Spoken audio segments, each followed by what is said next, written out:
At bilang bahagi ng pagbabantay para sa katahimikan at kaayusan sa komunidad, mas pinaigting ng Panabo PNP ang kanilang Oplan Kutitap at Oplan Bakal upang mapanatili ang kaligtasan sa lungsod. Patrolwoman Aldin Cañazares sa ulat.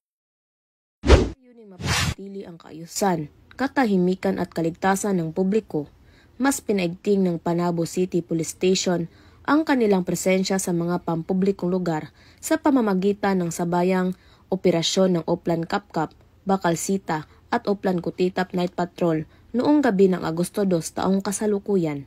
Pasado alas 10 ng gabi, pinangunahan ni Police Captain Alex L. Vitasolo, Deputy Chief of Police, sa ilalim ng direktang pamumuno ni Police Lieutenant Colonel Dexter R. Cuevas, Acting Chief of Police, ang nasabing operasyon katuwang ang grupo mula sa Recon, Philippines.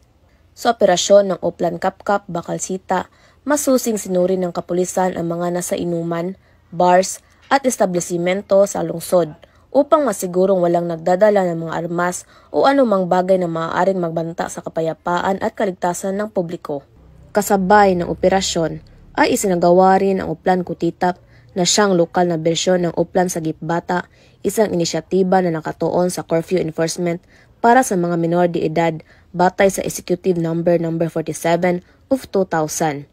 Ang Oplan Kutitap ay kinikilala bilang Best Practice Project ng Panabo Police, isang proaktibong programa upang mailayo ang kabataan mula sa panganib ng lansangan tuwing 10 oras ng gabi. Ang mga residente at ilang negosyante ay nagpahayag ng kanilang suporta sa isinagawang operasyon, anilay mas panatag ang loob ng publiko kapag nakikita ang aktibong presensya ng kapulisan sa mga lansangan, lalo na sa gabi.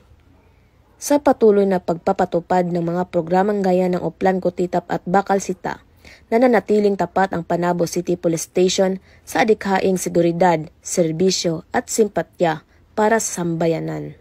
Mula dito sa Police Regional Office 11, ako ang inyong PNN correspondent, Patrolwoman Aldin Cañazares, alagad ng batas, taga-taguyod ng Balitang Pulis.